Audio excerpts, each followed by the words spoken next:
आणि आमच्याकडे तुम्ही कोविडचा हिशोब विचारताय, जरूर विचारा. पण एक नम्रपणाने सांगू इच्छितो की ज्या वेळेला महाराष्ट्रातल्या जनतेसाठी कोविडमध्ये काही उपाययोजना कराव्या लागतात, सेवा सुविधा देण्यासाठी आपण अर्थसंकलन सुरू केलं, तेव्हा मला थोडीशी लाज वाटते की आपल्या सगळ्यांचा फंड हा महाराष्ट्रासाठी न येता दिल्लीकडे गेला. मुख्यमंत्री मदत निधी, मला नकोय मदत निधी. माझ्यासाठी माझ्या माता पित्यांचे आणि जनता जनार्दनांचे आशीर्वाद, पूर्वजांची पुण्य माझ्यासाठी आहे. ज्यांनी ज्यांनी दिला त्यांना धन्यवाद आहोत. बरे ठीक आहे, ज्यांनी दिला त्यांच्यासाठी धन्यवाद आहे. पण महत्वाचा मुद्दा पुढे आहे. इथे जसं तुम्ही पोल खोल करता आहात, जी नाहीच आहे, कारण अजून पोलला वेळ आहे, निवडणुकीला वेळ आहे अजून.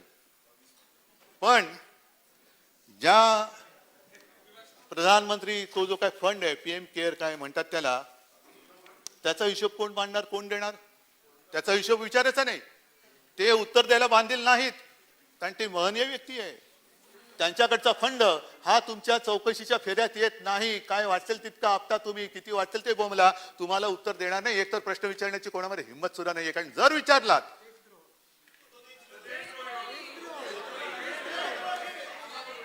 काही परिस्थिती आलेली आहे की मी काही बोलण्याच्या आधीच लोकांच्या मनातून येतं की प्रश्न विचारला का देशद्रोह. ही लोकशाही, ही इथली लोकशाही.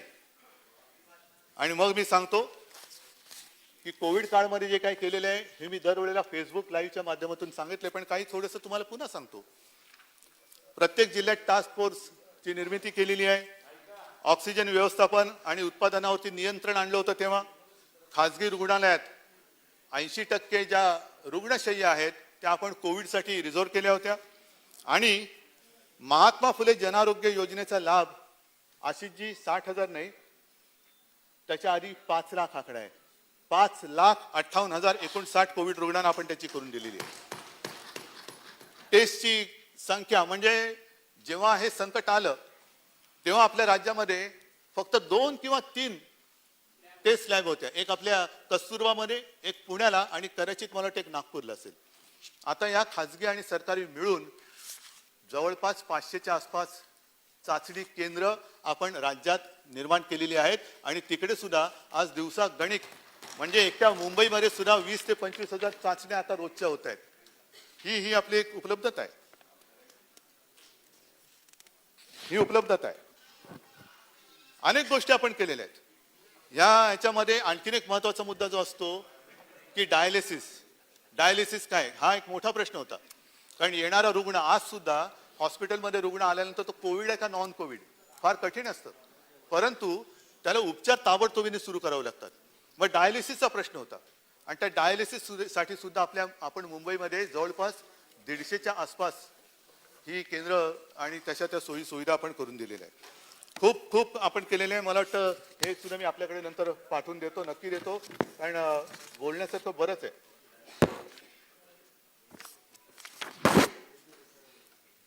ही सगळी माहितीच आहे. आता महत्वाचा प्रश्न असा आहे की या सगळ्या काळामध्ये आता हे जागतिक सत्य आहे की ही संसर्गाची साखळी तोडण्यासाठी आता तरी प्रभावी हत्यार हे लॉकडाऊन आहे. लॉकडाऊन करायचं का? आमची नाही इच्छा.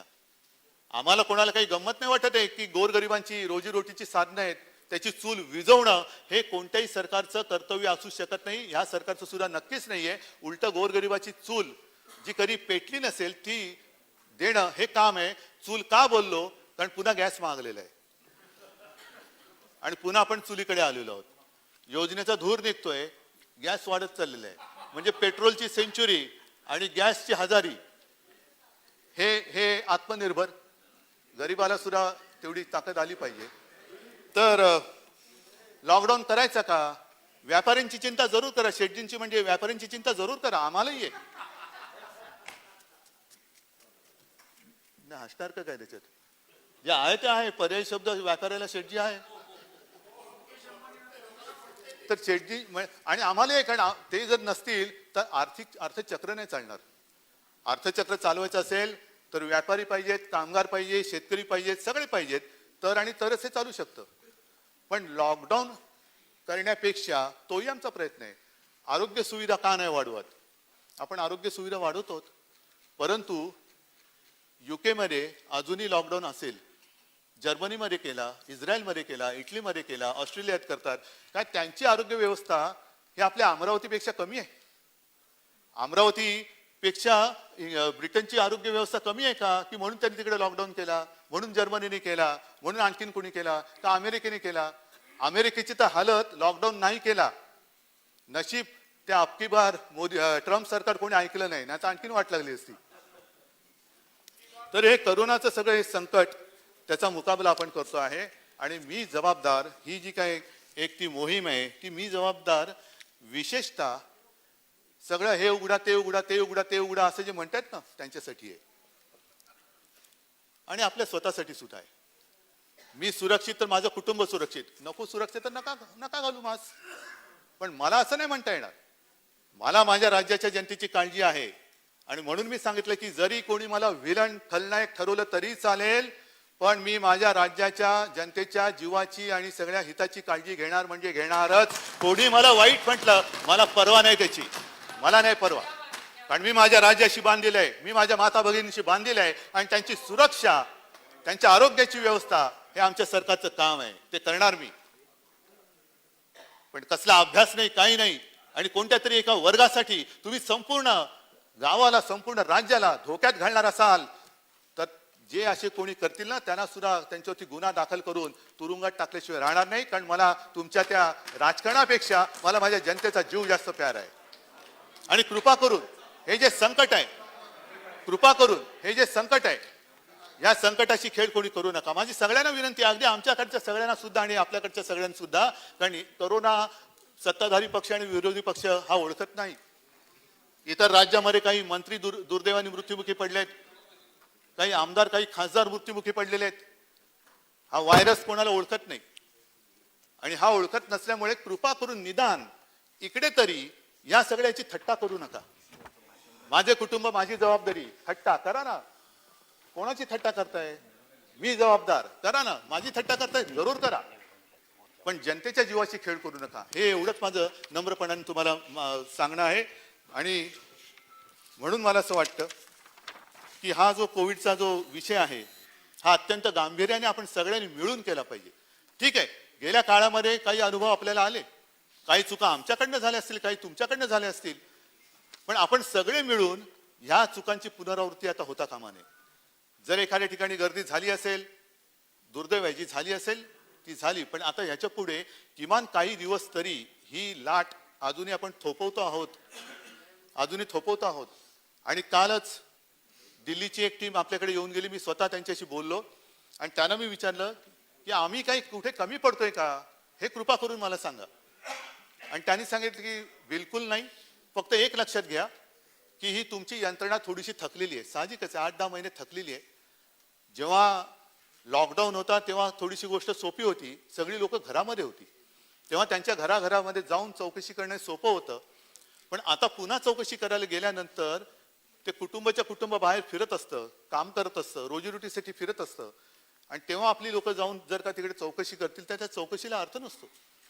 कारण आज जरी एखाद्याची टेस्ट केली आणि ती निगेटिव्ह आली, तर याचा अर्थ असा नाही की उद्या परवा तेरवा किंवा 4-5 दिवसांनी तो पॉझिटिव्ह होणारच नाही.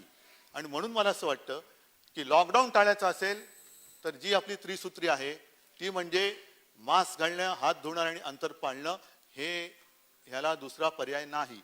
अगदी वॅक्सिन घेतल्यानंतर सुद्धा हे पाळावं लागतंय, हे सुद्धा जागतिक सत्य आहे. लस आता कालपासून सुरुवात झालेली आहे. आपण पाहिलं असाल, सुरुवातीला असं वाटत होतं की लस घ्यायला लोक भीत आहेत, पण घाबरत नाहीत, लोक येत आहेत. काल परवापासून सुरुवात झाल्यानंतर आपल्या इकडे सुद्धा गोंधळ झाला. का झाला? तर ते जे ॲप आहे त्या ॲपमध्ये जरा प्रॉब्लेम झाला. मी लगेच केंद्रावरती टीका नाही करणार.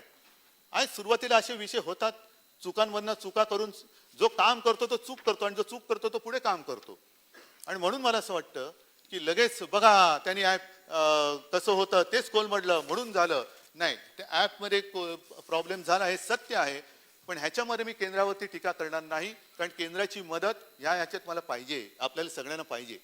आणि त्याच्यात सुधारणा करून आता आणखीन एक गोष्ट चांगली केली की मुंबईसाठी आता राज्यामध्ये सुद्धा करू, आपण विनंती केली की ही जी लसीकरणाची केंद्र आहेत ती मोजकी न ठेवता प्रायव्हेट हॉस्पिटल जी मोठी ज्यांची ही क्षमता आहे त्यांना ती परवानगी द्या. आणि त्याच्यासाठी त्यांना काल रात्री मला वाटतं जवळपास 29 मुंबईतल्या हॉस्पिटल्सना परवानगी दिलेली आहे. ही मागणी आपण करतो आहोत. वॅक्सिनेशन जास्तीत जास्त करण्याचा, लवकरात लवकर करण्याचा आपला प्रयत्न आहे आणि त्याच्यामध्ये यश येईल ही मला खात्री आहे. त्याच्यानंतर आपण देवेंद्रजी आणखीन एक सूचना केली, ती सुद्धा मला वाटतं आम्ही विचारत नाही, ती सुद्धा आपल्याला करायला हरकत नाही दादा. ती म्हणजे संत नामदेव. जरूर त्यांचं सुद्धा स्मरण झालंच पाहिजे आणि त्यांचं सुद्धा नाव किंबहुना एकदा तर मला असं वाटतं की असं इकडे येऊन बोलण्यापेक्षा आपण एकत्र बसून आपल्या राज्याची जी काही अनमोल रत्न आहेत, मग त्याच्यामध्ये महिला असतील, पुरुष असतील, हे काढून आपण, कारण आपल्या ह्या सगळ्याचा ते होते म्हणून आपण आहोत हा मनात विचार असेल तर आपण एकत्र मिळून ही नावं काढू आणि त्यांचं मोठेपण, आपण मोठे म्हणतो म्हणून ते नाही मोठे होत, ते मोठे होते म्हणून आपण आहोत, तर हे आपलं ऋण व्यक्त करणं हे आपलं कर्तव्य आहे.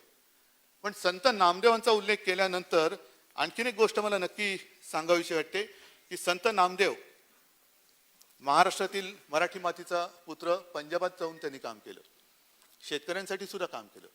आज पंजाबचा शेतकरी रस्त्यावरती आहे, त्याच्यासाठी सुद्धा काम केलं पाहिजे. आपल्याकडच्या शेतकऱ्यांची काळजी आपण वाहिलीच पाहिजे, आपल्याकडच्या शेतकऱ्यांची काळजी वाहिलीच पाहिजे.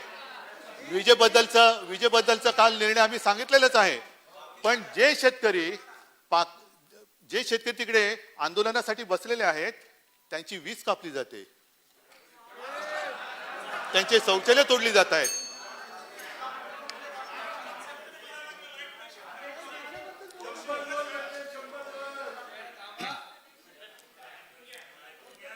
त्यांची वीज तोडली जाते, पाणी तोडलं जाते, टॉयलेट तोडली जात आहेत. एवढंच नाहीये तर त्या आपल्या देशाच्या, या सार्वभौम देशाच्या राजधानीत येऊ नये म्हणून त्यांच्या मार्गामध्ये खिळे टाकले जात आहेत. ज्या तारांचं कुंपण देशाच्या सीमेवर असायला पाहिजे ते तारांचं कुंपण त्यांच्या आणि त्यांच्या हक्काच्या दिल्लीत राजधानीसाठी मध्ये टाकले जात आहे. म्हणजे शेतकऱ्याच्या मार्गात खिळे आणि चीन दिसला तर पळे. शेतकऱ्याच्या मार्गात खिळे आणि चीन दिसला तर पळे. मग तिकडे काहीच नाहीये. मग ही जी काय सगळी बंदोबस्त आहे ना, हे तिकडे जर का केला असता तर चीन जो काय आत घुसतोय तो घुसला नसता.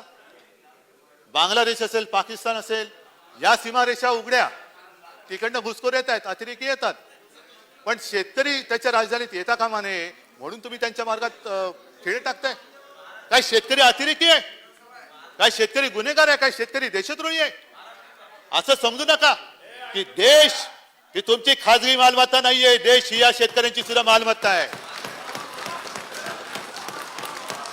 कदाचित नाही, ऐका पुढचं, कदाचित शिवसेना तर स्वातंत्र्य लढ्यात नव्हती, पण तुमची सुद्धा मातृसंस्था आहे, ती सुद्धा स्वातंत्र्य लढ्यामध्ये कधी नव्हती. म्हणून नुसतं भारत माता की जय बोललो तर देशप्रेम सिद्ध होत नाही. सत्ता मिळाल्यानंतर देशातील नागरिकांना आणि देशातील जनतेला जर न्याय देत नसाल, शेतकऱ्यांना जर तुम्ही अशा रस्त्यावरती ताटकळत ठेवत असाल तर भारत माता की जय बोलण्याचा अधिकार तुम्हाला नाही आहे.